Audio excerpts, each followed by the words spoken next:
इस वीडियो में प्रस्तुत कहानी स्वरचित लिखित मौलिक रचना है। किसी भी प्रकार की कॉपी, रीअपलोड, एडिट या पुनर्प्रयोग सख्त रूप से प्रतिबंधित है। ऐसा करने पर कॉपीराइट एक्शन लिया जाएगा।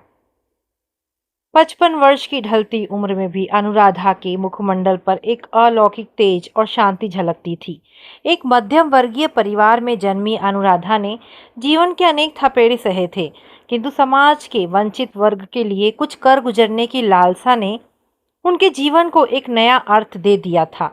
पिछले 15 वर्षों से वे अपने निवास स्थान पर ही निर्धन, अनाथ और बेसहारा बच्चों को निःशुल्क शिक्षा देने का पवित्र कार्य कर रही थी। ये केवल एक पाठशाला नहीं, बल्कि आशा का वो वटवृक्ष बन चुका था जिसकी छांव में सैकड़ों जीवन संवर रहे थे। प्रारंभ में अनुराधा अकेली थी, किंतु धीरे धीरे उनकी निष्ठा देखकर समाज के अन्य संवेदनशील लोग भी उनसे जुड़ते चले गए। दोपहर के 3 बजने वाले थे। बच्चों के आने का समय हो रहा था। अनुराधा ने बरामदे में बिछी चटाइयों को ठीक किया, ब्लैक बोर्ड पर चौक रखी और पाटनी के मटकों को भरवा कर रखा। तभी मुख्य द्वार पर एक हलचल हुई। अनुराधा ने नजर उठाकर देखा तो एक लगभग 30 वर्षीय स्त्री अपने 2 बच्चों के साथ संकोच भरे कदमों से अंदर प्रवेश कर रही थी। उस स्त्री के स्वरूप में एक अद्भुत सादगी और गरिमा थी। यद्यपि उसके वस्त्र अत्यंत साधारण थे, किंतु उसके गोरे मुखमंडल, कजरारी आंखों और सलीके से सिर पर रखे साड़ी के पल्लू से उसकी कुलीनता स्पष्ट झलकती थी। उसके साथ 2 बच्चे थे। बड़ी बच्ची, जिसकी आयु लगभग 10 वर्ष रही होगी, उसके नयन चंचल थे। छोटा, लगभग 5 वर्ष का एक बालक, जो अपनी माँ का आंचल थामे सहमा हुआ खड़ा था। स्त्री ने अनुराधा के करीब आकर बड़े आदर से प्रणाम किया और अपने सिर का पल्लू थोड़ा पीछे करते हुए मधुर किंतु कांपते स्वर में कहा, नमस्ते आंटी जी, मैं ज्योति हूँ। मैं बहुत आस लेकर आपके द्वार पर आई हूँ। अनुराधा ने अत्यंत वात्सल्य भाव से उसे देखा और बैठने का संकेत करते हुए कहा, बेटा शांत हो जाओ, बैठो और बताओ क्या बात है। तुम इतनी चिंतित क्यों दिख रही हो? ज्योति ने अपने दोनों बच्चों को अपने करीब सटाकर बिठाया। उसकी आंखों में उमड़ते हुए अश्रु उसकी व्यथा की कथा कह रहे थे। उसने रूंधे हुए गले से कहना प्रारंभ किया, आंटी जी, हमारे मोहल्ले के सभी बच्चे विद्यालय जाते हैं, पढ़ते लिखते हैं, किंतु मेरे इन अभागे बच्चों का भाग्य सोया हुआ है। मेरे पति अरविंद बच्चों को पढ़ाने के लिए एक पैसा भी नहीं देते। वे दिन रात शराब के नशे में धुत रहते हैं। घर में खाने तक के लाले पड़े हैं। ऐसे में बच्चों की शिक्षा तो बहुत दूर की बात हो गई है। ज्योति के बोलने का लहजा इतना परिमार्जित और शिष्ट था कि अनुराधा को ताज्जुब हुआ। वे समझ गई कि ये स्त्री शरीफ और सुसंस्कृत घराने की है, किंतु परिस्थितियों के थपेड़ों ने इसे असहाय बना दिया है। अनुराधा ने बच्चों की ओर स्नेह से देखते हुए पूछा, बच्चों के नाम क्या है बेटा? ज्योति ने अपने आंसू पोंछते हुए उत्तर दिया, आंटी जी, ये मेरी बड़ी बेटी है नेहा। ये बहुत होनहार है, पर पढ़ाई छूटने के कारण इसका मन उदास रहता है। ये छोटा बेटा है अथर्व। ज्योति ने पुनः हाथ जोड़कर अत्यंत कातर स्वर में प्रार्थना की, आंटी जी, कृपया मेरी नेहा का दाखिला किसी सरकारी विद्यालय में करवा दीजिए। इसके पापा किसी भी कीमत पर राजी नहीं होते। यदि आप मदद कर देंगी तो भगवान आपका भला करेगा। मैं बड़ी उम्मीद लेकर आपके पास आई हूँ, मुझे निराश मत कीजिएगा। इतना कहते कहते ज्योति की आंखों से अश्रुओं की धारा बह निकली। अनुराधा का हृदय उस अबला स्त्री की करुण पुकार से पिघल गया। वे जानती थी कि शिक्षा ही इन बच्चों को गरीबी और अज्ञानता के अंधेरे से बाहर निकाल सकती है। उन्होंने ज्योति के कंधों पर हाथ रखकर सांत्वना दी और दृढ़ स्वर में कहा, तुम बिल्कुल चिंता मत करो, रोना बंद करो। तुम्हारी नेहा का दाखिला मैं स्वयं राज्य की कन्या विद्यालय में करवाऊंगी, लेकिन मेरी एक शर्त है। विद्यालय के साथ साथ इन दोनों बच्चों को रोज दोपहर 2 बजे मेरे यहाँ पढ़ने आना होगा। विद्यालय में जो विषय समझ नहीं आएंगे वे यहाँ सिखाए जाएंगे। अथर्व अभी छोटा है, उसे भी मैं यहीं पढ़ाऊंगी और अगले वर्ष उसका नाम भी विद्यालय में लिखवा दूंगी। ज्योति के चेहरे पर मानो बुझते हुए दीपक में तेल पड़ गया हो। उसकी आंखों में कृतज्ञता के आंसू चमक उठे। उसने अनुराधा के चरण स्पर्श करने का प्रयास किया, किंतु अनुराधा ने उसे रोककर गले से लगा लिया। ज्योति ने दोनों बच्चों को अनुराधा के संरक्षण में सौंपा और एक निश्चित मन से वापस लौट गई। अनुराधा ने तुरंत बच्चों की शैक्षणिक स्थिति का आकलन किया। नेहा और अथर्व दोनों ही कुशाग्र थे, किंतु मार्गदर्शन के अभाव में पीछे छूट गए थे। अनुराधा ने अपनी व्यवस्था के अनुसार दोनों को अलग अलग समूहों में विभाजित कर दिया। अथर्व को सबसे छोटे बच्चों के समूह में मुस्कान नामक शिक्षिका के सुपुर्द कर दिया गया, जिनका काम छोटे बच्चों को खेल खेल में अक्षर ज्ञान कराना था। बड़ी बच्ची नेहा को निशा नामक शिक्षिका के पास भेजा गया। उच्च प्राथमिक स्तर के बच्चों को संभालती थी। अनुराधा का ये सेवा आश्रम किसी चमत्कार से कम नहीं था। बिना किसी सरकारी अनुदान के केवल जन सहयोग और दृढ़ इच्छा शक्ति के बल पर यह संस्था फल फूल रही थी। यहाँ जो शिक्षिकाएं कार्य कर रही थी उनमें से अधिकांश वे ही मेधावी छात्राएं थीं जो कभी अनुराधा के पास पढ़ने आई थीं। अनुराधा उन्हें प्रतिदिन के हिसाब से एक सम्मानजनक मान दे देती थी, जिससे उन बच्चियों का आत्मविश्वास बढ़ता था, उनकी उच्च शिक्षा का खर्च निकलता था और उनमें स्वावलंबन की भावना जागृत होती थी। इसके अतिरिक्त नगर की कई प्रबुद्ध और शिक्षित महिलाएं भी अनुराधा के इस महायज्ञ में आहुति देने स्वतः आती थी। कॉन्वेंट विद्यालय से सेवानिवृत्त अध्यापिका श्रीमती कपूर अत्यंत तन्मयता से बच्चों को गणित के कठिन नियम सिखाती थी। वहीं श्रीमती वाजपेयी स्वयं कड़ी मेहनत करके अंग्रेजी व्याकरण कंठस्थ करती और फिर बच्चों को अत्यंत सरल ढंग से अंग्रेजी बोलना व लिखना सिखाती थी। हिंदी और सामाजिक अध्ययन का दायित्व श्रीमती सिंह और स्वयं अनुराधा ने संभाल रखा था। हाल ही में एक और नवनियुक्त अध्यापिका श्रीमती नीता कपूर ने भी यहाँ अपनी सेवाएं देना प्रारंभ किया था। यहाँ का वातावरण किसी विशाल सुखी परिवार जैसा था, जहाँ हर बच्चा अपनी प्रतिभा को निखार रहा था। अनुराधा ने नेहा की आंखों में छिपे उस संकल्प को देख लिया था जो आने वाले समय में एक महान क्रांति का आधार बनने वाला था। समय अपनी मंथर गति से व्यतीत हो रहा था। अनुराधा की पाठशाला में नेहा का आना जाना नियमित हो गया था, किंतु उसके साथ ही एक नई समस्या उत्पन्न हो गई। नेहा अत्यंत कुशाग्र और प्रतिभाशाली बच्ची थी, किंतु उसकी चंचलता और नटखटपन की कोई सीमा न थी। पढ़ाते समय उसका ध्यान भटकना, अन्य बच्चों को तंग करना और शिक्षिकाओं के प्रश्नों का विचित्र उत्तर देना उसकी आदत बन चुकी थी। श्रीमती कपूर से लेकर श्रीमती वाजपेयी तक सभी शिक्षिकाओं ने नेहा को पढ़ाने में अपने हाथ खड़े कर दिए। वो किसी के वश में नहीं आ रही थी। एक दिन श्रीमती नीता कपूर ने अनुराधा के पास आकर अत्यंत विनम्रतापूर्वक कहा, अनुराधा जी, मुझे क्षमा कीजिएगा, किंतु मैं नेहा को नहीं पढ़ा सकती।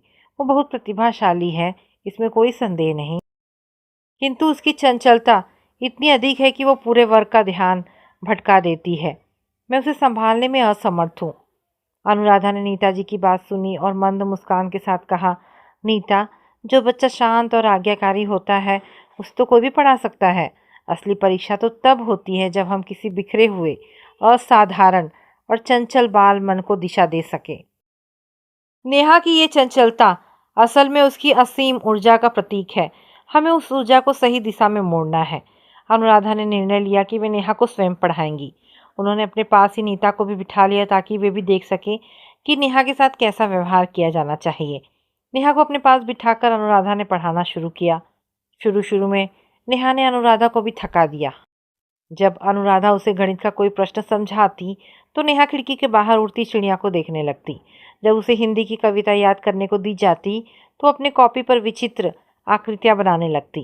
कभी कभी अनुराधा का भी जी चाहता कि वे नेहा को एक जोरदार थप्पड़ रसीद करे या उसे डांट कर घर वापस भेज दे। क्रोध का आवेग इतनी तीव्रता से आता कि अनुराधा का हाथ उठने को होता, किंतु ठीक उसी क्षण उनके सामने नेहा की माँ ज्योति का वो अश्रु पूरी चेहरा कौंध जाता। उन्हें याद आ जाता कि किस प्रकार ज्योति ने अपने बच्चों के भविष्य के लिए उनसे भीख मांगी थी। वे सोचती कि यदि आज उन्होंने हार मान ली या नेहा को त्याग दिया तो उस अबला स्त्री की अंतिम आशा भी टूट जाएगी। अनुराधा तुरंत अपने क्रोध पर नियंत्रण करती। वे नेहा को अपने पास बुलाती, उसके बिखरे बालों को सहलाती और अत्यंत प्रेम पूर्वक समझाती। नेहा बेटा, तुम बहुत होशियार हो। यदि तुम थोड़ा सा ध्यान दोगी तो तुम कक्षा में सबसे प्रथम आ सकती हो। क्या तुम अपनी माँ को खुश नहीं देखना चाहती? माँ का नाम सुनते ही नेहा की आंखों में एक अजीब सा परिवर्तन आता। उसकी चंचलता क्षण भर के लिए शांत हो जाती और वो ध्यान से पढ़ने लगती। अनुराधा का ये अटूट नियम था कि पाठशाला में किसी भी बच्चे पर हाथ नहीं उठाया जाएगा। डांट फटकार की जगह प्रेम, धैर्य और सहानुभूति को ही शिक्षा का माध्यम बनाया गया था। अनुराधा के इस असीम धैर्य और वात्सल्य का प्रभाव धीरे धीरे नेहा पर पड़ने लगा। अनुराधा ने राजकीय कन्या विद्यालय में 5वीं कक्षा में नेहा का दाखिला करवा दिया था। विद्यालय का नया वातावरण, नई पुस्तकें और अनुराधा का निरंतर मार्गदर्शन, इन सब ने मिलकर नेहा के भीतर एक सकारात्मक परिवर्तन लाना शुरू किया। वो अब धीरे धीरे गंभीर होने लगी थी। जो बच्ची कभी एक स्थान पर 5 मिनट तक नहीं बैठ सकती थी, वो अब घंटों एकाग्र होकर पुस्तकें पढ़ती रहती। अनुराधा ने देखा कि नेहा की स्मरण शक्ति अद्भुत थी। जो पाठ अन्य बच्चों को याद करने में दिन लग जाते थे, नेहा उसे कुछ ही घंटों में कंठस्थ कर लेती थी। किंतु इस सकारात्मक परिवर्तन के साथ ही अनुराधा को नेहा के व्यवहार में एक ऐसा अंतर दिखाई देने लगा जिसने अनुराधा के संवेदनशील मन को अंदर तक व्यथित कर दिया। नेहा के मुखमंडल पर जो एक स्वाभाविक बच्चों जैसी उन्मुक्त मुस्कान और चंचलता थी, वो धीरे धीरे लुप्त होती जा रही थी। उसकी आंखों में गहरी उदासी और अनजाना भय छाने लगा था। यदि कोई सामान्य व्यक्ति देखता तो यही सोचता कि विद्यालय जाने और पढ़ाई के बोझ के कारण बच्ची गंभीर हो गई है। किंतु अनुराधा केवल एक अध्यापिका नहीं थी, वे बाल मन की गहरी पारखी थी। वे जानती थी कि किशोरावस्था की दहलीज पर कदम रख रही किसी बच्ची के चेहरे पर ऐसी मुर्दनी, ऐसी अस्वाभाविक उदासी और बुझा बुझा भाव किसी गहरे मानसिक आघात का संकेत होता है। अनुराधा कई दिनों तक नेहा का निरीक्षण करती रही। नेहा पाठशाला आती, अपना पाठ सुनाती, चुपचाप कोने में बैठकर पढ़ती और समय समाप्त होते ही नीची नजरें किए घर के लिए निकल जाती। ना वो किसी अन्य बच्चे से हंसकर बात करती, ना ही किसी खेल कूद में भाग लेती।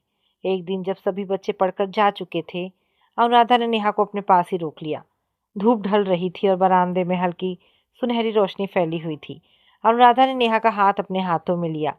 नेहा का हाथ बर्फ की तरह ठंडा था और वो हल्की सी कांप रही थी। अनुराधा ने अत्यंत कोमल स्वर में पूछा, नेहा, मेरी ओर देखो बेटा, क्या बात है? क्या तुम्हारी तबीयत ठीक नहीं है? तुम कई दिनों से इतनी चुप चुप और उदास क्यों रहती हो? क्या विद्यालय में किसी ने तुमसे कुछ कहा है? नेहा ने अपनी नजरें नीची कर ली और अत्यंत धीमे स्वर में उत्तर दिया, जी नहीं आंटी जी, मैं बिल्कुल ठीक हूँ, मुझे कुछ नहीं हुआ। अनुराधा ने नेहा की ठुड्डी को ऊपर उठाकर उसकी आंखों में देखा। उन मासूम आंखों में आंसुओं का समुद्र उमड़ रहा था, जिसे वो बच्ची बड़ी कठिनाई से रोकने का प्रयास कर रही थी।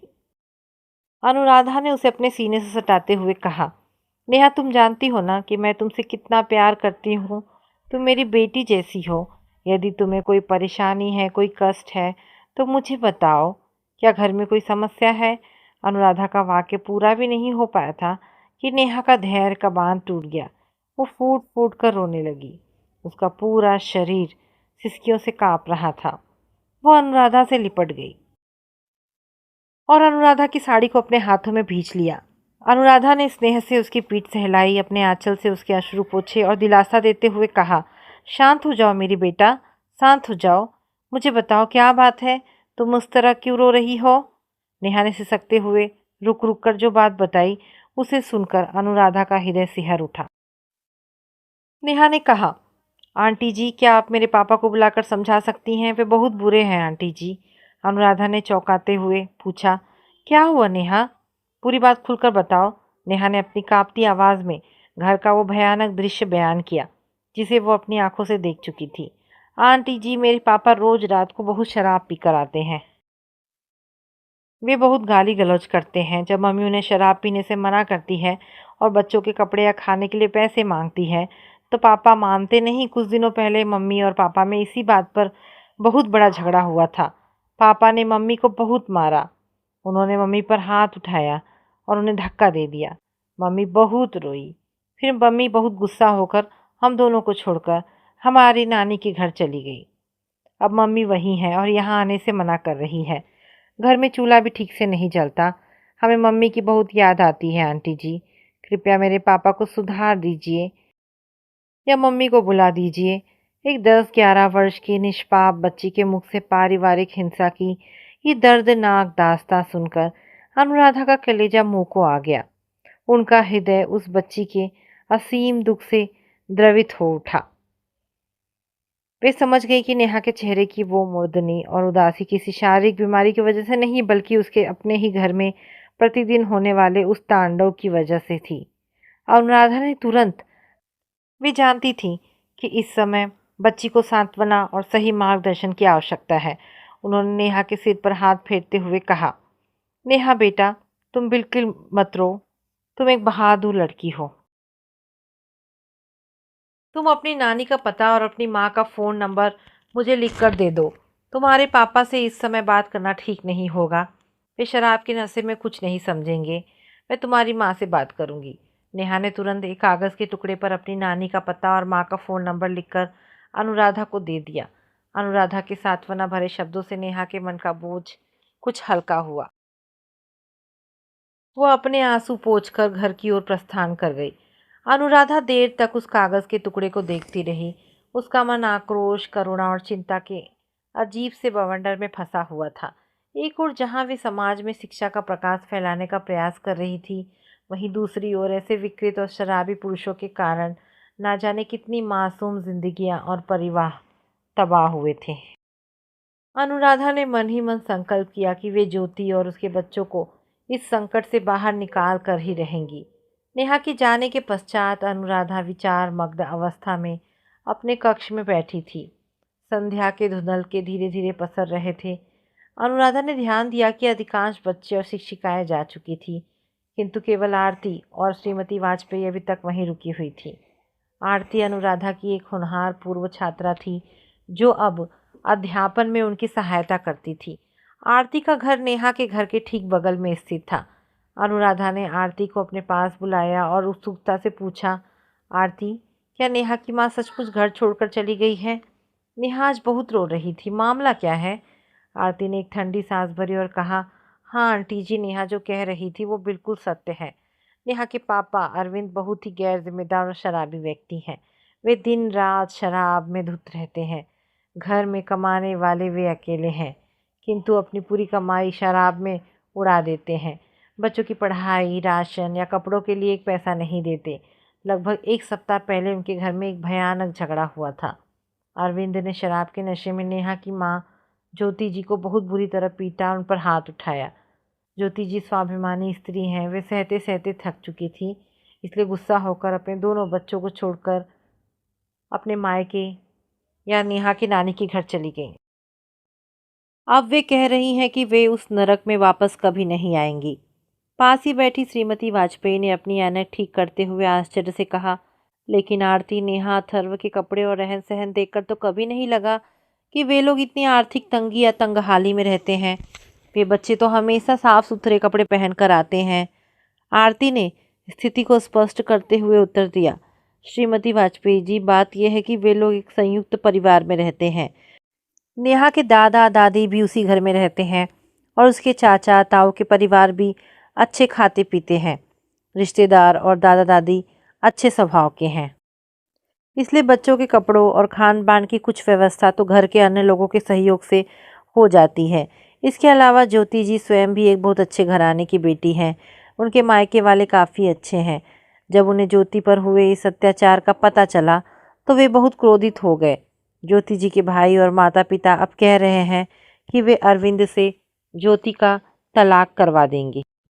उनका कहना है कि यदि अरविंद सुधरेगा नहीं तो ज्योति उस घर में कभी वापस नहीं जाएगी। ये सुनकर श्रीमती वाजपेयी और अनुराधा दोनों चिंता में पड़ गई।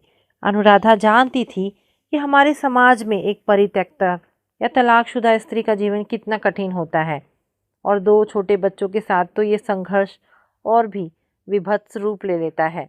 भले ही मायके वाले आज साथ दे रहे हो, किंतु समय बीतने के साथ साथ मायके में भी स्थितियां बदल जाती हैं।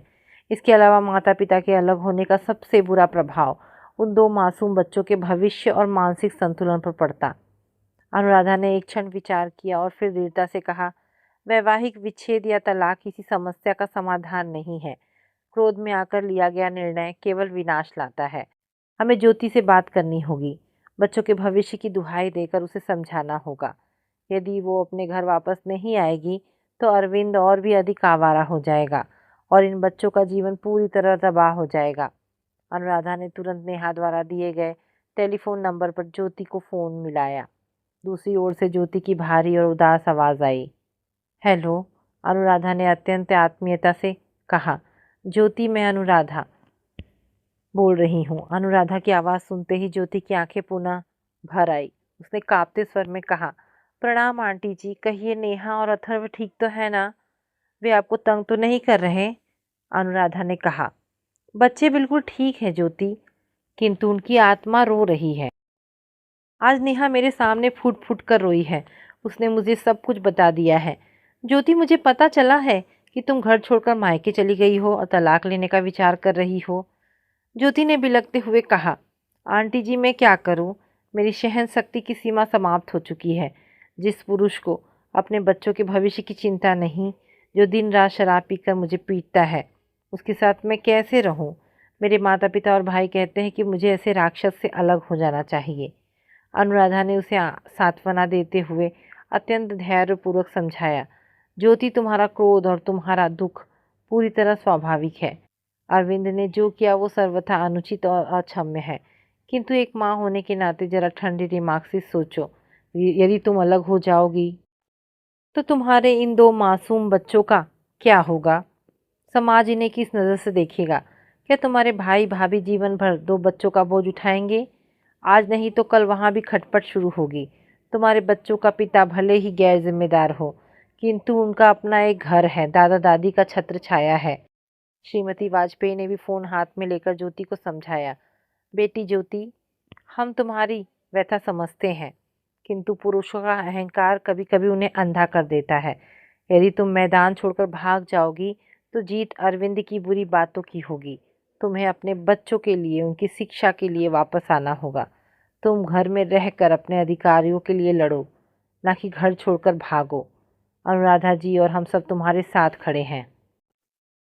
अनुराधा ने पुनः फ़ोन लिया और कहा, ज्योति मेरी बात मानो, तुम बच्चों की खातिर, उनके सुंदर भविष्य के लिए वापस आ जाओ। अरविंद को सुधारने का प्रयास हम सब मिलकर करेंगे। यदि तुम वापस नहीं आओगी तो नेहा की पढ़ाई बीच में ही छूट जाएगी और उसका जीवन अंधकारमय हो जाएगा। क्या तुम यही चाहती हो? ज्योति अनुराधा की बातों के सामने निरुत्तर हो गई। एक माँ का हृदय अपने बच्चों के उज्जवल भविष्य की बात सुनकर पिघल गया। उसने अपने आंसू पोंछे और कहा, आंटी जी आप सही कह रही हैं, मैं अपने बच्चों की बलि नहीं चढ़ने दूंगी। आपकी बात सिर आंखों पर, मैं कल ही वापस आ जाऊंगी। अगले ही दिन ज्योति अपने ससुराल वापस लौट आई। यद्यपि अरविंद के व्यवहार में कोई विशेष परिवर्तन नहीं आया था, किंतु ज्योति ने जब अपनी नियति से समझौता करने के बजाय अपने बच्चों पर ध्यान केंद्रित करने का निश्चय कर लिया था। ज्योति के वापस आने से नेहा के जीवन में पुनः बहार आ गई। उसके चेहरे की वो मुर्दनी और उदासी धीरे धीरे छटने लगी। अपनी माँ का सानिध्य पाकर बच्ची का खोया हुआ आत्मविश्वास वापस लौट आया। अब नेहा पूरी एकाग्रता और मनोयोग से अपनी पढ़ाई में जुट गई। अनुराधा की छत्र छाया में उसकी बहुमुखी प्रतिभा निखर कर सामने आने लगी। नेहा न केवल पढ़ाई में अव्वल थी, बल्कि ईश्वर ने उसे एक अत्यंत सुरीला और मीठा कंठ भी प्रदान किया था। जब वो कोई भजन या देशभक्ति का गीत गाती तो सुनने वाले मंत्रमुग्ध होकर रह जाते। इसके अतिरिक्त वो नृत्य में भी अत्यंत पारंगत थी। प्रत्येक वर्ष स्वतंत्रता दिवस और गणतंत्र दिवस के अवसरों पर अनुराधा की संस्था द्वारा आयोजित सांस्कृतिक कार्यक्रमों में नेहा का अभिनय, नृत्य और गायन मुख्य आकर्षण का केंद्र होता था। उसकी अद्भुत प्रतिभा को देखकर नगर के प्रतिष्ठित लोग भी दंग रह जाते थे। अनुराधा नेहा की इस प्रगति को देखकर अत्यंत प्रसन्न थी। उन्हें लगता था कि उनका परिश्रम सार्थक हो रहा है। नेहा प्राथमिक शिक्षा पूर्ण करके माध्यमिक विद्यालय में पहुंच चुकी थी। उसकी लगन और अनुराधा के अटूट विश्वास ने ये सिद्ध कर दिया था कि यदि विषम परिस्थितियों में भी सही मार्गदर्शन मिले तो बाल मन रूपी मिट्टी से एक सुंदर प्रतिमा गढ़ी जा सकती है। वर्षों का समय पंख लगाकर उड़ गया। समय के चक्कर के साथ अनुराधा की संस्था का आकार और प्रभाव दोनों बढ़ते जा रहे थे। जो बच्चे कभी सड़कों पर घूमते थे, वे अब उच्च शिक्षा प्राप्त कर स्वावलंबी बन रहे थे। नेहा भी अब छोटी बच्ची नहीं रही थी। वो अपनी लगन और मेधा के बल पर 10वीं कक्षा की परीक्षा अत्यंत उत्कृष्ट अंकों से उत्तीर्ण कर चुकी थी। अब वो 11वीं कक्षा में आ गई थी। अनुराधा ने स्वयं आगे बढ़कर उसका दाखिला नगर के प्रतिष्ठित इंटर कॉलेज में करवा दिया था। नेहा एक सुंदर, सुघर और अत्यंत प्रतिभाशाली किशोरी बन चुकी थी। उसकी आंखों में एक महान कलाकार बनने के सपने तैरते थे, किंतु 11वीं कक्षा में दाखिला होने के पश्चात एक विचित्र और चिंताजनक स्थिति उत्पन्न हो गई। नया शैक्षणिक सत्र प्रारंभ हुए कई सप्ताह बीत चुके थे, किंतु नेहा ने न तो अनुराधा के घर पर पढ़ने आ रही थी और न ही उसने कॉलेज जाना शुरू किया था। अनुराधा को ये बात बहुत अजीब लगी। नेहा जैसी अध्ययनशील बच्ची जो एक दिन भी पढ़ाई से दूर नहीं रह सकती थी, वो अचानक इस प्रकार गायब कैसे हो गई। अनुराधा ने आरती के माध्यम से संदेश भिजवाने का प्रयास किया, किंतु कोई स्पष्ट उत्तर नहीं मिला। अनुराधा का मन किसी अनहोनी की आशंका से व्याकुल होने लगा। वे जानती थी कि अरविंद जैसा गैर जिम्मेदार पिता कभी भी कोई नया बखेड़ा खड़ा कर सकता है। एक दिन प्रातःकाल अनुराधा अपने घर के बाहरी बरामदे में बैठी गुनगुनी धूप का आनंद लेते हुए समाचार पत्र पढ़ रही थी। चारों ओर शांति थी। तभी उन्होंने देखा कि गली के मोड़ में से एक स्त्री अत्यंत सतर्क और डरे हुए कदमों से उनकी ओर आ रही थी। उस स्त्री ने अपनी साड़ी के पल्लू को इस प्रकार अपने मुंह पर लपेट रखा था कि मानो वो अपनी पहचान छिपाने का प्रयास कर रही हो। वो बार बार पीछे मुड़कर देख रही थी, जैसे कोई उसका पीछा कर रहा हो। अनुराधा ने समाचार पत्र उठाकर उसकी ओर ध्यान से देखा। जब वो स्त्री अनुराधा के अत्यंत करीब पहुंच गई तो उसने बड़े ही डरते डरते चारों ओर सावधानी से देखने के बाद अपने मुख से साड़ी का पल्लू हटाया। उसके पल्लू हटाते ही अनुराधा चौंक पड़ी। सामने ज्योति खड़ी थी, किंतु ये वो ज्योति नहीं थी जिसने अनुराधा ने कुछ वर्ष पूर्व देखा था। उसके चेहरे पर गहरा तनाव, आंखों के नीचे काले घेरे और भय की एक भयानक परत जमी हुई थी। उसका पूरा शरीर कांप रहा था और आंखों से अविरल अश्रु बह रहे थे। अनुराधा ने तुरंत उठकर उसका हाथ थामा और उसे अपने पास कुर्सी पर बिठाया। अनुराधा ने अत्यंत चिंतित होकर पूछा, ज्योति, ये क्या हाल बना रखा है तुमने? तुम इस तरह छुपते छुपाते क्यों आई हो और नेहा कॉलेज क्यों नहीं जा रही है? क्या हुआ है बेटा? ज्योति अनुराधा के करीब सिमट कर बैठ गई। उसने अपने कांपते हाथों से अनुराधा का हाथ थाम लिया और रोते हुए फुसफुसाकर बोली, आंटी जी, मैं बड़ी हिम्मत करके अपने घर वालों से छुपते छुपाते आपके पास आई हूँ। यदि मेरे पति या उनके घर वालों को पता चल गया कि मैं यहाँ आई हूँ तो वे मुझे मार ही डालेंगे। अनुराधा ने उसके सिर पर हाथ फेरा और कहा, तुम शांत हो जाओ ज्योति, यहाँ तुम पूरी तरह सुरक्षित हो। मुझे खुलकर बताओ कि बात क्या है। अरविंद ने फिर कोई नीचता की है क्या? ज्योति ने अपने आंसू पोंछते हुए अत्यंत घृणा और ग्लानि से भरे स्वर में कहना आरंभ किया, आंटी जी, आप तो जानती ही हैं कि मेरे पति अरविंद कितने बड़े शराबी और अधर्मी इंसान हैं। कुछ वर्ष पहले जब मैं इन्हें छोड़कर चली गई थी, तब आपके समझाने पर मैं बच्चों के भविष्य की खातिर वापस आ गई थी। मैंने सोचा था कि शायद बच्चों का मुंह देखकर वे सुधर जाएंगे, किंतु राक्षस कभी सुधरते नहीं आंटी जी।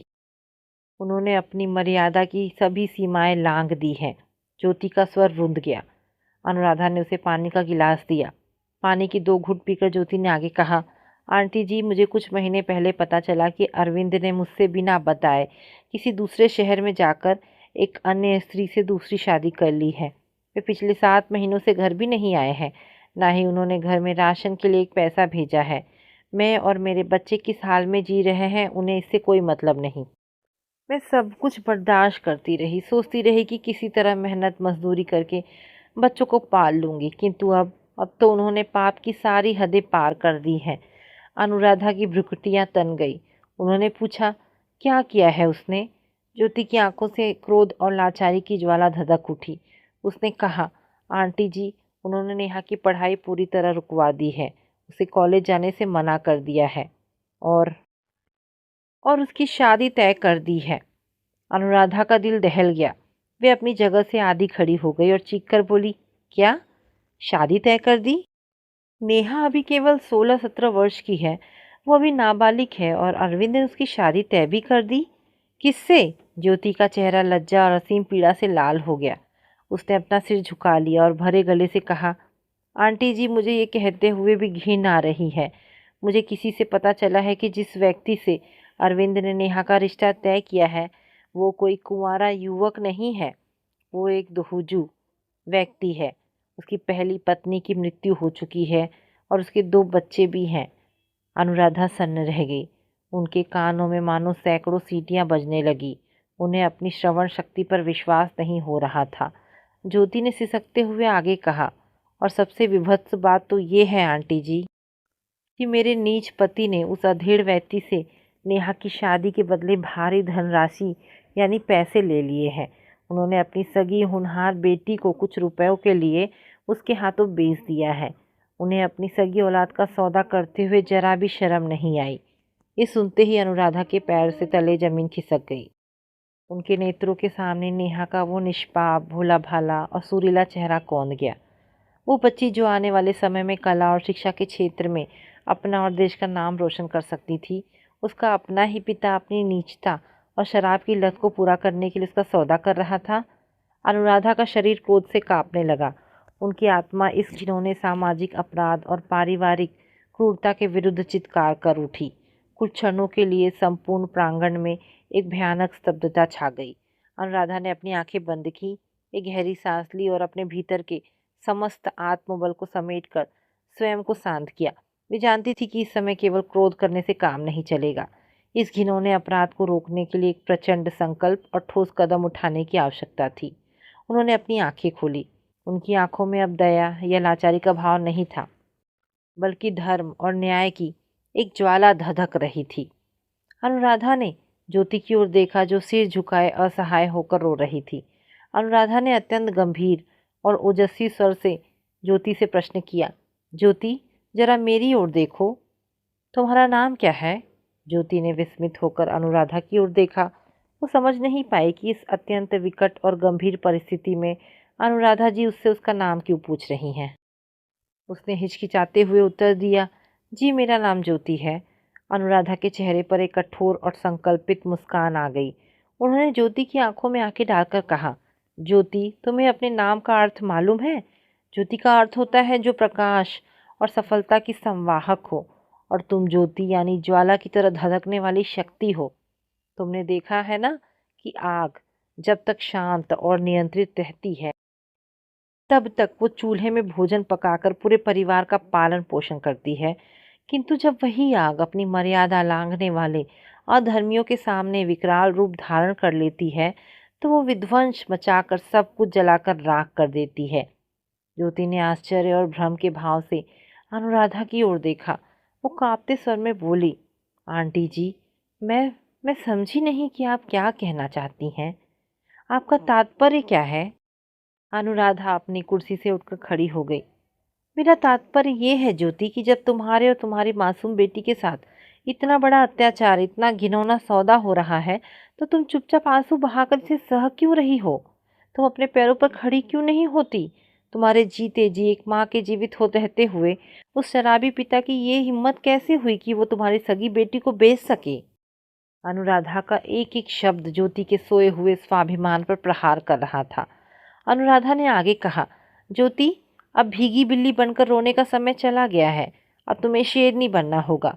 तुम्हें अपनी बच्ची के सम्मान और जीवन की रक्षा के लिए अपनी ममता को ज्वाला बनाना होगा। और नेहा, वो इतनी शिक्षित और समझदार होकर भी चुपचाप बलि का बकरा बनने के लिए क्यों बैठ गई है?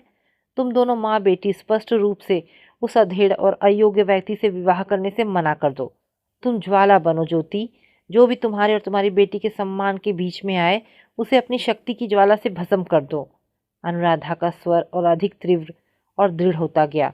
शास्त्र और कानून दोनों कहते हैं कि जो पिता अपनी संतान का पालन पोषण नहीं करता, उसे उसकी शिक्षा रोकने या उसका विवाह तय करने का कोई नैतिक या कानूनी अधिकार नहीं है, और अपनी बेटी का सौदा करने वाले को तो पिता कहलाने का भी हक नहीं है। उठो ज्योति, आगे बढ़ो और इस अधर्म का सामना करो। एक ही सांस में अनुराधा ये सब बोल गई। उनके वचनों ने ज्योति के भीतर वर्षों से दबी पड़ी लाचारी और भय की राख को हटाकर स्वाभिमान की अग्नि को प्रज्वलित कर दिया था। अनुराधा के ओजस्वी और क्रांतिकारी वचनों को सुनकर ज्योति की चेतना पर वर्षों से छाया हुआ अंधकार छटने लगा। किंतु सदियों से नारी के मन में बिठाए गए भय और सामाजिक असुरक्षा के संस्कार इतनी आसानी से नहीं छूटते। ज्योति ने एक लंबी सांस ली और अत्यंत हताशा भरे स्वर में कहा, आंटी जी, आपके शब्द मेरे मन को संबल देते हैं, किंतु जरा व्यवहारिक होकर सोचिए। मैं एक अकेली असहाय स्त्री भला इतने बड़े समाज और अपने अत्याचारी पति का सामना अकेले कैसे कर पाऊंगी? यदि मैं उनका विरोध करूंगी तो वे मुझे और मेरे बच्चों को बेघर कर देंगे। अनुराधा ने ज्योति के कांपते हाथों को थामते हुए अत्यंत स्नेह और दृढ़ता से कहा, ज्योति, इस संसार में कोई भी स्त्री अकेली नहीं होती जब तक कि वो स्वयं को असहाय ना मान ले। जब तुम्हारे पति ने तुम्हें और बच्चों को लावारिस छोड़ दिया है, दूसरी शादी कर ली है, तो तुम उसकी बात मानती ही क्यों हो? ऐसे अधर्मी पुरुष का भय अपने मन से निकाल फेंको। अनुराधा ने आगे कहा, अपने पति के अत्याचारों के सामने झुकने के बजाय उससे पूरी तरह अलग हो जाओ। अपने पैरों पर खड़ी हो और अपने विवेक एवं साहस से काम लो। याद रखो ज्योति, जब कोई स्त्री सत्य और न्याय के मार्ग पर पहला कदम उठाती है तो संपूर्ण प्रकृति और ईश्वर उसकी सहायता के लिए रास्ते बना देते हैं। जो लोग आज तुम्हें असहाय देख रहे हैं, जब वे तुम्हारा साहस देखेंगे तो धर्म और न्याय का साथ देने वाले लोग स्वतः तुम्हारे साथ जुड़ते चले जाएंगे। ज्योति की आंखों में चिंता के बादल अभी पूरी तरह छटे नहीं थे। उसने संकोच भरे स्वर में अपना सबसे बड़ा प्रश्न पूछा, आंटी जी, आपकी बातें सत्य है, किंतु जीवन जीने के लिए धन की आवश्यकता होती है। मुझे नौकरी कौन देगा? मैं तो केवल हाई स्कूल तक पढ़ी हूँ। बच्चों के खाने पीने का खर्च, उनकी पढ़ाई का खर्च और भविष्य में नेहा के सम्मानजनक विवाह के लिए पैसे मैं कहाँ से लाऊंगी? बिना आर्थिक स्वतंत्रता के मैं ये लड़ाई कैसे लड़ सकती हूँ? ज्योति का ये प्रश्न अत्यंत व्यावहारिक और प्रासंगिक था। अनुराधा के चेहरे पर एक आश्वस्त करने वाली वात्सल्यमयी मुस्कान उभर आई। उन्होंने ज्योति के कंधे पर थपकी देते हुए कहा, ज्योति, तुम आर्थिक चिंता बिल्कुल छोड़ दो। जब तक अनुराधा जीवित है, तुम्हें और तुम्हारे बच्चों को किसी के आगे हाथ फैलाने की आवश्यकता नहीं पड़ेगी। अनुराधा ने अपनी योजना स्पष्ट करते हुए कहा, सुनो नेहा, कि उच्च शिक्षा की पूरी जिम्मेदारी आज से मेरी है।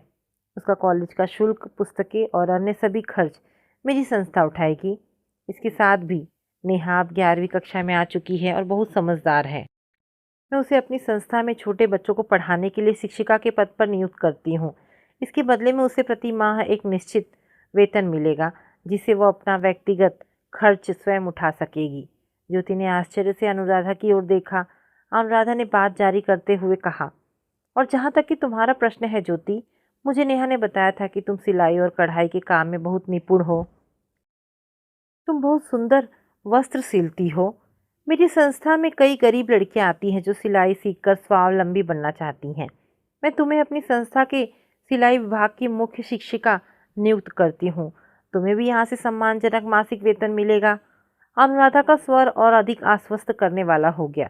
रही बात अथर्व की, तो मैं अपनी संस्था की ओर से विशेष छात्रवृत्ति दिलवाऊंगी, जिससे उसका विद्यालय का खर्च निकल आएगा। इस प्रकार तुम और नेहा दोनों मिलकर सम्मानपूर्वक कमाओगी, अपने बच्चों का पालन पोषण करोगी और किसी के सामने तुम्हें सिर झुकाने की आवश्यकता नहीं होगी। अनुराधा का ये विस्तृत और ठोस प्रस्ताव सुनते ही ज्योति की आंखों में छाई हताशा और अंधेरा क्षण भर में गायब हो गया। उसकी आंखों में एक अभूतपूर्ण चमक आ गई। ऐसा लगा मानो किसी डूबते हुए व्यक्ति को तिनके का नहीं बल्कि एक विशाल जहाज का सहारा मिल गया हो। उसके भीतर का भय, संकोच और लाचारी पल भर में भस्म हो गए। जिस स्त्री का चेहरा कुछ देर पहले अपमान और दुख से पीला पड़ा हुआ था, उसके चेहरे पर अब स्वाभिमान, साहस और तेज का प्रकाश फैल गया था। ज्योति कुर्सी से उठकर खड़ी हो गई। उसने अपने सिर के पल्लू को कसकर बांधा। उसकी रीढ़ की हड्डी सीधी हो गई और उसकी आंखों में एक वीरांगना की भांति दृढ़ संकल्प झलकने लगा। उसने अनुराधा के चरण स्पर्श किए और अत्यंत गदगद तथा ओजस्वी स्वर में कहा, आंटी जी, आपने आज मुझे एक नया जीवन दिया है। आपने मेरे भीतर सोई हुई उस शक्ति को जगा दिया है जिसे मैं भूल चुकी थी। जब आप जैसी देवी तुल्य महिला मेरे साथ है तो अब मुझे इस दुनिया में किसी का भय नहीं। मैं अब किसी की परवाह नहीं करूँगी। ज्योति के स्वर में वो गर्जना थी जो किसी अत्याचार के विरुद्ध उठती है। उसने दृढ़ता से कहा, अब मैं भी देखती हूँ कि नेहा के पिता अरविंद अपनी सगी बेटी का सौदा कैसे करते हैं। मैं उस अधेड़ से नेहा का विवाह कभी नहीं होने दूंगी। मैं आज और अभी जाकर उन अधर्मियों को अपनी शक्ति का परिचय देती हूँ। और हाँ आंटी जी, मैं नेहा को आज दोपहर से ही आपके पास पढ़ने और पढ़ाने के लिए भेजूंगी। इतना कहकर ज्योति ने अनुराधा को प्रणाम किया और अत्यंत तीव्र तथा दृढ़ कदमों से बाहर की ओर बढ़ गई। अनुराधा बरामदे में खड़ी होकर ज्योति को जाते हुए देखती रही। अनुराधा ने देखा कि गली से होकर गुजर रही ज्योति अब वो डरी सहमी, असहाय और रोती हुई स्त्री नहीं थी जो छुपते छुपाती आई थी। उसके चलने के अंदाज में, उसकी चाल में एक अद्भुत आत्मविश्वास और स्वाभिमान का तेज था। उसके भीतर अब वो साहस आ चुका था कि वो अपनी संतान के सम्मान और जीवन की रक्षा के लिए संपूर्ण संसार से टकरा सके। ज्योति को दूर जाते देखकर अनुराधा के मन में एक असीम संतोष का भाव भर गया। उन्हें प्रतीत हुआ कि ज्योति अब केवल एक साधारण स्त्री नहीं रही, बल्कि वो सचमुच न्याय की एक धधकती हुई ज्वाला बन चुकी थी। वो अपनी मंजिल को प्राप्त करने और अपनी बेटी के भविष्य को उज्जवल बनाने के लिए पूरी तरह दृढ़ प्रतिज्ञ बन चुकी थी। अनुराधा को पूरा विश्वास हो गया कि अब यदि कोई भी शराबी, अधर्मी या अत्याचारी पुरुष ज्योति और उसकी बेटी के मार्ग में बाधा बनकर आएगा, तो ज्योति ज्वाला बनकर अपनी स्वाभिमानी रूपी ज्वाला से उसे जलाकर भस्म कर देगी। ज्योति जब अनुराधा के घर से निकली तो उसके भीतर एक अभूतपूर्ण परिवर्तन हो चुका था। वर्षों से सहती आ रही प्रताड़ना, अपमान और असहायता की धुंध पूरी तरह छट चुकी थी। उसके कदमों में शिथिलता नहीं, बल्कि एक दृढ़ संकल्प की गति थी। वो जानती थी कि अब युद्ध का मैदान उसका अपना घर बनने वाला है, जहाँ उसे अपने ही शराबी पति और उसके रूढ़िवादी रिश्तेदारों का सामना करना था। अपने मोहल्ले में प्रवेश करते ही ज्योति को पड़ोसियों की विषम नज़रें अपनी ओर उठती हुई महसूस हुई। अरविंद द्वारा फैलाए गए तमाशे और नेहा के विवाह की चर्चा पूरे मोहल्ले में फैल चुकी थी। लोग कानाफूसी कर रहे थे कि कैसे एक शराबी पिता अपनी नाबालिग बेटी को बेचने जा रहा है। किंतु आज ज्योति ने अपनी नज़रें नीची नहीं की। उसने अपना सिर ऊंचा रखा और सीधे अपने मुख्य द्वार की ओर बढ़ गई। घर के मुख्य प्रांगण में प्रवेश करते ही उसने देखा कि उसके ससुर अपनी लाठी पर ठुड्डी टिकाए खाट पर बैठे थे और सास कोने में बैठकर कुछ सुखा रही थी। वातावरण में एक अजीब सी घुटन और सन्नाटा था। ज्योति को देखते ही उसकी सास बोली, कहाँ घूम रही हो बहू, घर में कितना काम पड़ा है। और अरविंद का फ़ोन आया था। वे कह रहे थे कि नेहा के होने वाले ससुराल वाले परसों तिलक की रस्म के लिए आने वाले हैं। तुम्हें लड़की के कपड़ों और तैयारी का ध्यान रखना चाहिए। ज्योति ने एक क्षण अपनी सास को देखा। उसकी आंखों में कोई भय नहीं था। उसने अत्यंत शांत किंतु बर्फ की तरह ठंडे और कठोर स्वर में कहा, माता जी, किसी को यहाँ आने की आवश्यकता नहीं है। ये विवाह नहीं होगा। ये सुनते ही उसके ससुर ने अपनी लाठी जमीन पर पटकी और गरज कर बोले, क्या बक रही हो ज्योति? अरविंद इस घर का बड़ा बेटा है। उसने रिश्ता तय कर दिया है। पैसे की लेन देन की बात पक्की हो चुकी है। तुम एक स्त्री होकर पुरुषों के फैसले के बीच बोलने वाली कौन होती हो? ज्योति ने अपने ससुर की ओर देखा। यद्यपि वह सदैव उनका आदर करती आई थी, किंतु आज बात उसकी बेटी की जीवन लीला समाप्त होने की थी।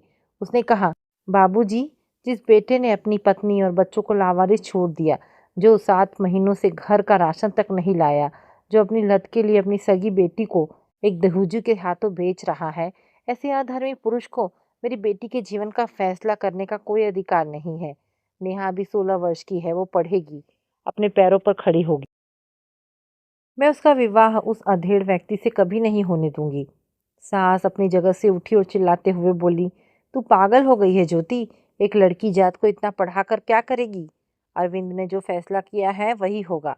यदि तूने ज्यादा बितंडा खड़ा किया तो तुझे इस घर से निकाल दिया जाएगा। ज्योति के चेहरे पर एक व्यंग्यात्मक मुस्कान उभर आई। उसने कहा, मुझे बेघर करने की धमकी मत दीजिए माताजी। जिस घर में मेरी बेटी का सौदा हो रहा हो, वो घर मेरे लिए वैसे भी नर्क के समान है। किंतु याद रखिए, मैं यहाँ से भागूंगी नहीं। मैं यहीं रहूंगी और अपनी बेटी के अधिकारों के लिए लड़ूंगी।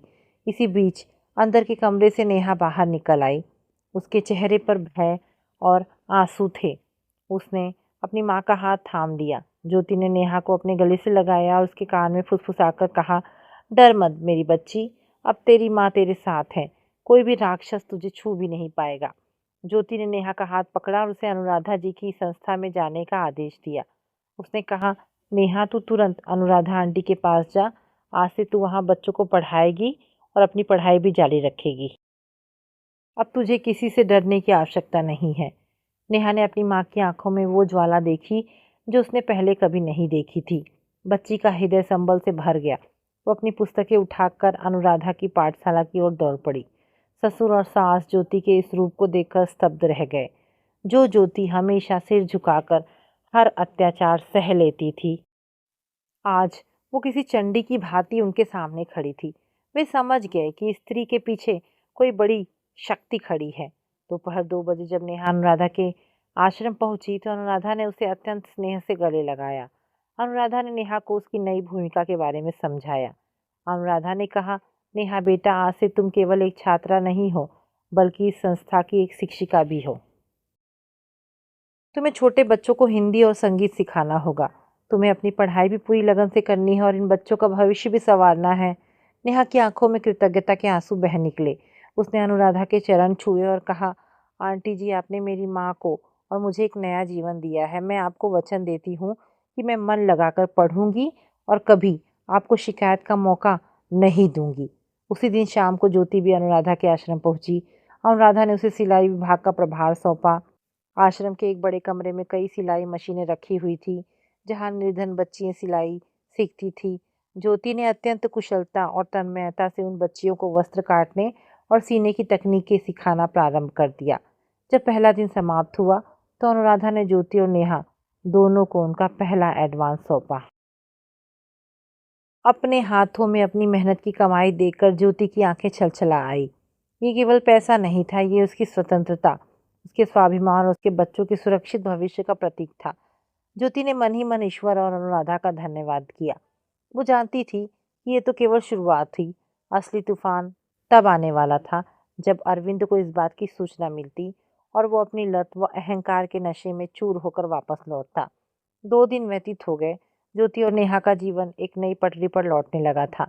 नेहा प्रातःकाल अपने कॉलेज जाती, जहां अनुराधा के हस्तक्षेप के कारण उसका दाखिला और कक्षाएं सुचारू रूप से प्रारंभ हो चुकी थी, और दोपहर में वो अनुराधा के आश्रम में छोटे बच्चों को पढ़ाती।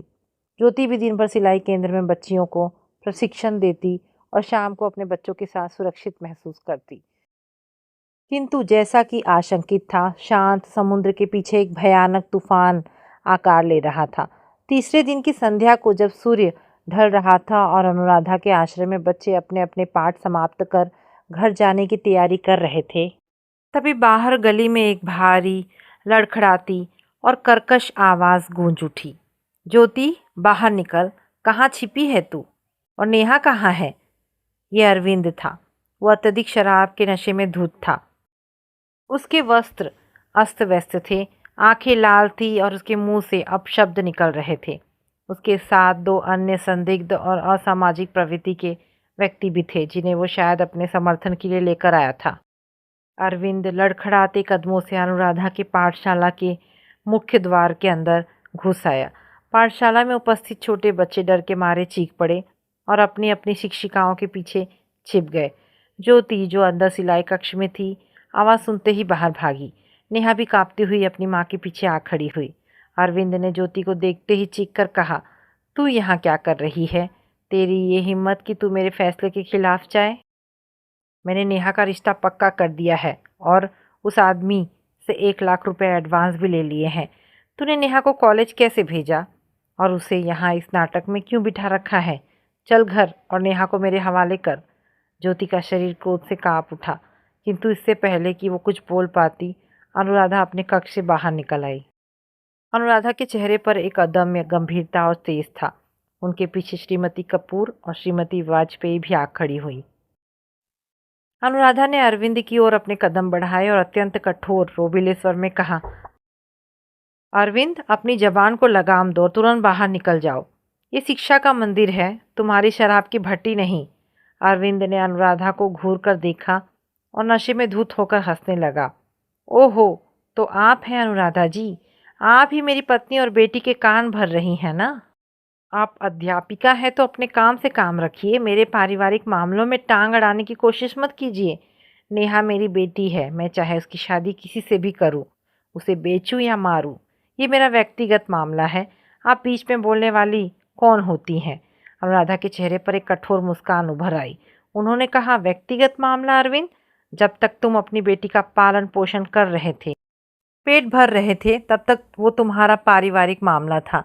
किंतु जिस क्षण तुमने 7 महीने तक अपनी संतान को भूखा मरने के लिए छोड़ दिया, जिस क्षण तुमने एक नाबालिग बच्ची का सौदा एक अधेड़ पुरुष के साथ पैसों के लिए किया, उसी क्षण ये केवल तुम्हारा मामला नहीं रहा, ये एक कानून अपराध है और एक सामाजिक पाप है।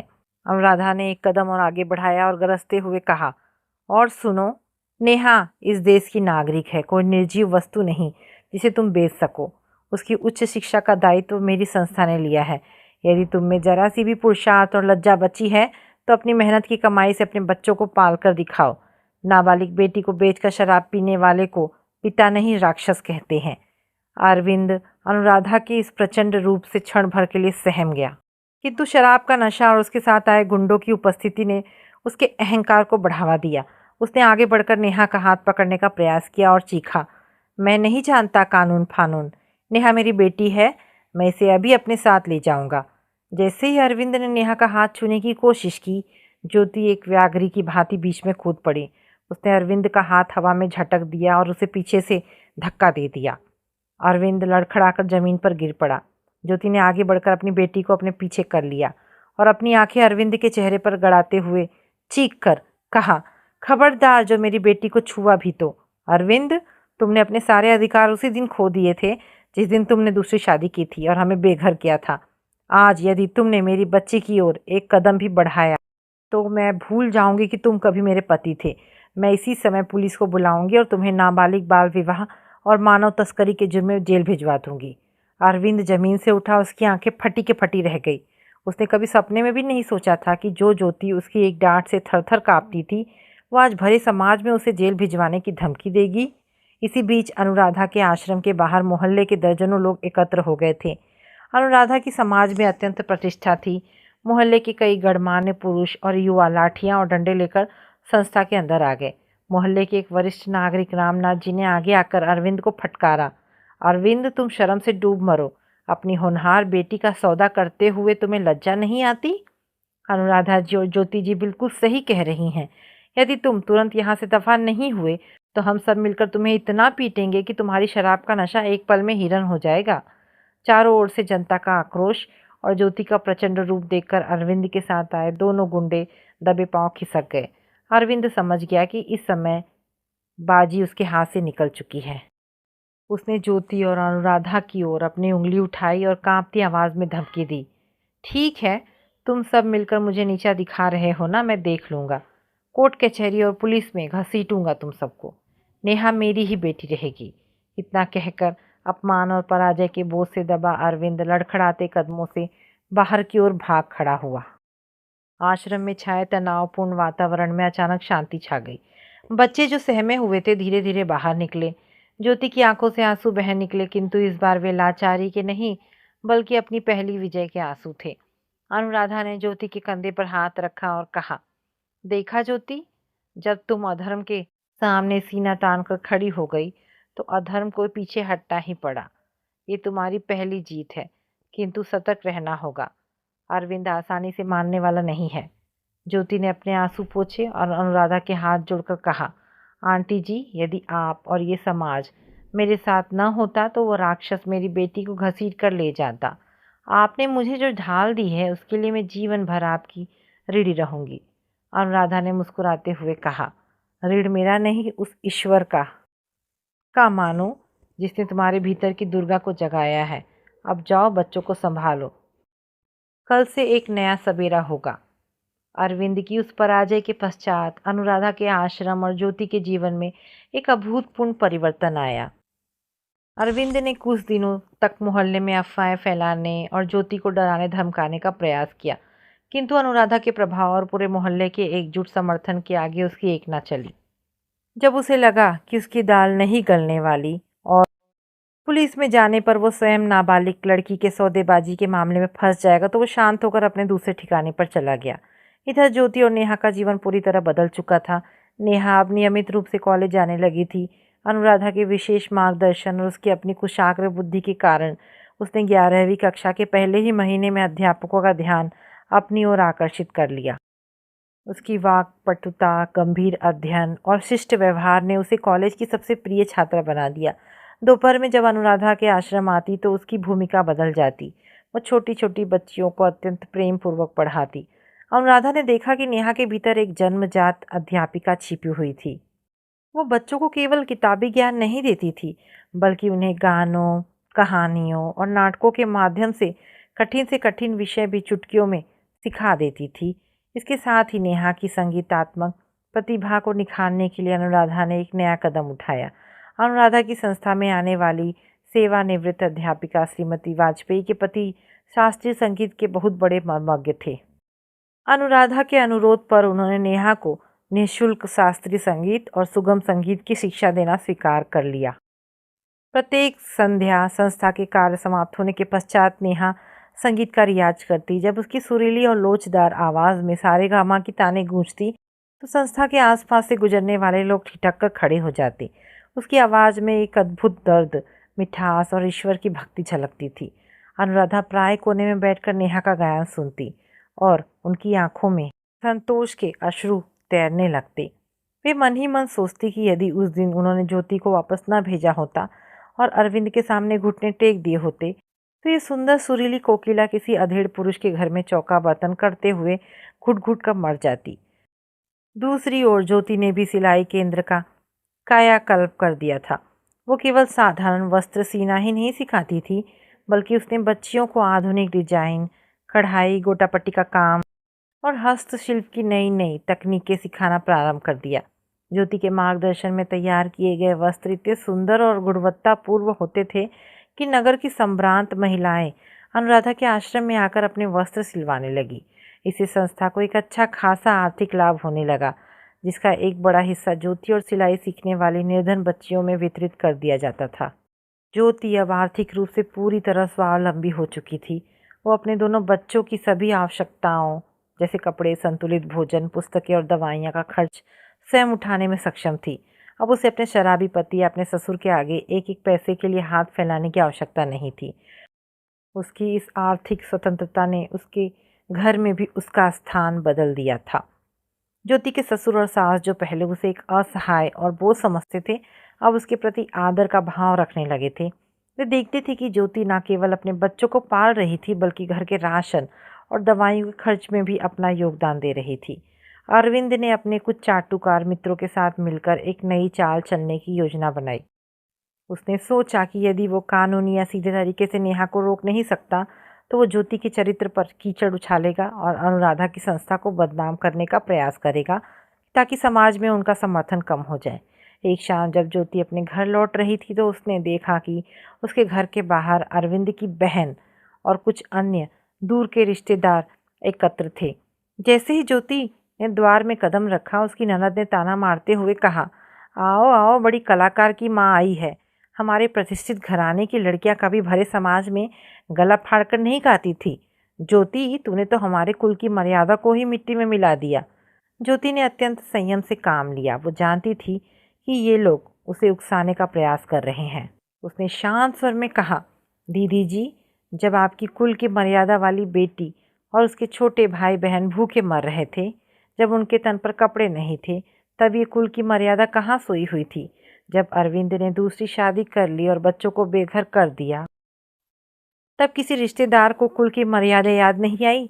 आज जब मेरी बेटी अपनी प्रतिभा और मेहनत से ईश्वर प्रदत्त कला का प्रदर्शन कर रही है, तो आपको मिर्ची क्यों लग रही है? ननद का चेहरा फक पड़ गया। उसने चीख कर कहा, तू बहुत जबान चलाने लगी है ज्योति। उस अनुराधा मास्टरनी के पास जाकर तूने अपने संस्कार खो दिए हैं। हम समाज में पंचायत बैठाएंगे और तुझे और तेरी बेटी को बिरादरी से बाहर करवाएंगे। ज्योति ने एक कदम आगे बढ़ाया। उसकी आंखों में वही स्वाभिमान की ज्वाला धधक उठी। उसने कहा, बैठाइए पंचायत दीदी जी, और उस पंचायत में मैं भी आऊँगी। मैं उस पंचायत में पूरे समाज के सामने अरविंद की दूसरी शादी का प्रमाण पत्र, शराब के बिल और नेहा को बेचने के लिए गए रुपयों की रसीदें रखूंगी।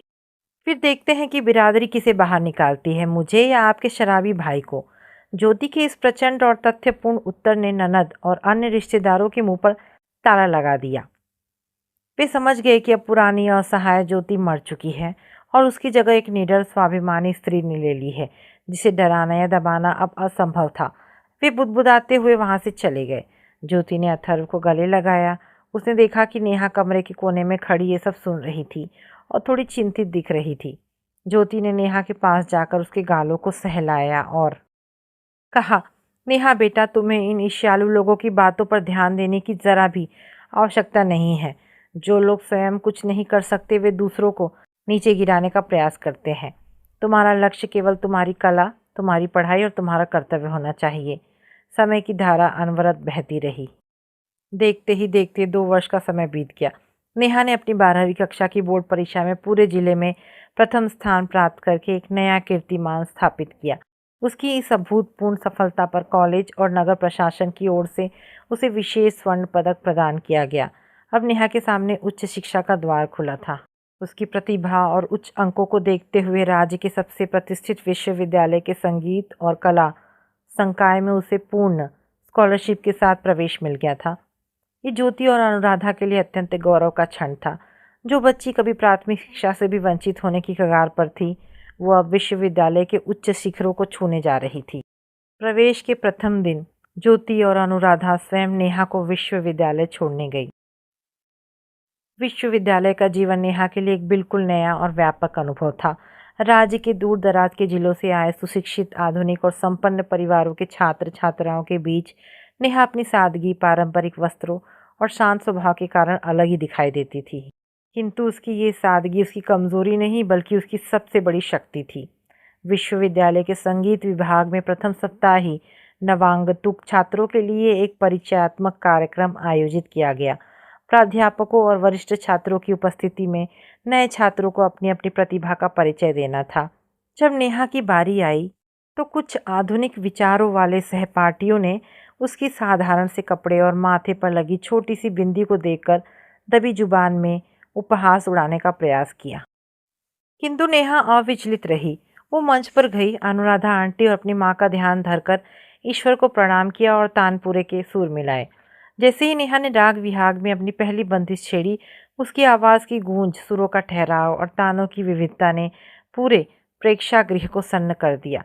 जो सहपाठी क्षण भर पहले उसकी सादगी पर मुस्कुरा रहे थे, वे अपनी अपनी सीटों पर सीधे होकर बैठ गए। विभागाध्यक्ष और वरिष्ठ प्राध्यापक अपनी जगह पर झूमने लगे। 5 मिनट की उस लघु प्रस्तुति के अंत में पूरा हॉल तालियों की गड़गड़ाहट से गूंज उठा। कार्यक्रम के पश्चात जो छात्र उसका उपहास उड़ा रहे थे, वे स्वयं आकर उससे क्षमा मांगने लगे और उसकी गायकी के मुरीद बन गए। नेहा ने अत्यंत विनम्रतापूर्वक मुस्कुराकर उन्हें गले लगाया। अनुराधा ने उसे सिखाया था कि वास्तविक महानता विद्या और कला की विनम्रता में होती है, अहंकार में नहीं। नेहा ने प्रथम दिन ही विश्वविद्यालय में अपना एक विशेष स्थान बना लिया। ज्योति के ससुर और सास अब पूर्णतः बदल चुके थे। वे घर का ध्यान रखते और ज्योति के बच्चों नेहा और अथर्व को लाड़ प्यार देते। अरविंद की गैर जिम्मेदारी और निष्ठा के कारण जो परिवार टूटने के कगार पर आ गया था, वो आज ज्योति के साहस, अनुराधा के मार्गदर्शन और ईश्वर की कृपा से एक स्वाभिमानी, संपन्न और सम्मानित परिवार बन चुका था। अरविंद का जीवन पूरी तरह अंधकार और तबाही की गर्त में गिर चुका था। जिस दूसरी स्त्री से उसने ज्योति को धोखे में रखकर शादी की थी, जब उसे पता चला कि अरविंद के पास कोई धन संपत्ति नहीं है और वो एक नंबर का शराबी व निकम्मा इंसान है, तो वो भी उसका बचा कुचा पैसा और सामान लेकर उसे छोड़कर चली गई।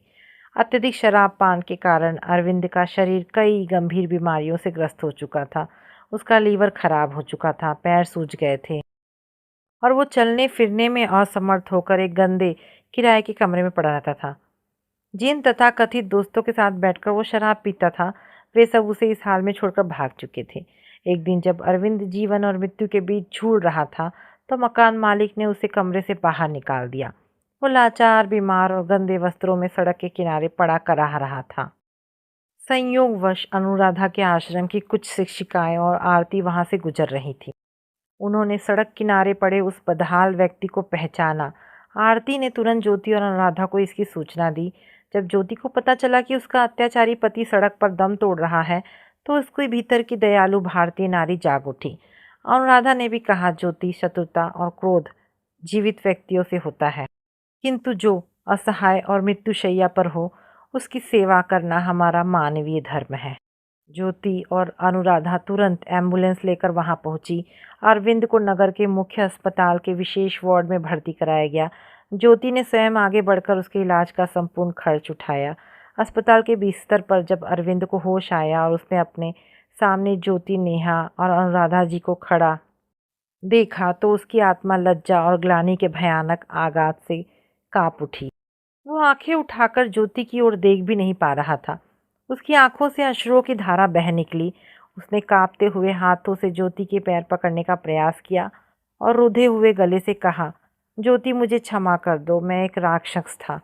मैंने तुम्हें और मेरी निष्पाप बेटी नेहा को नीचा दिखाने और बेचने में कोई कसर नहीं छोड़ी थी, किंतु आज जब मैं कुत्ते की मौत मर रहा था तो तुम ही मेरी रक्षा के लिए आई।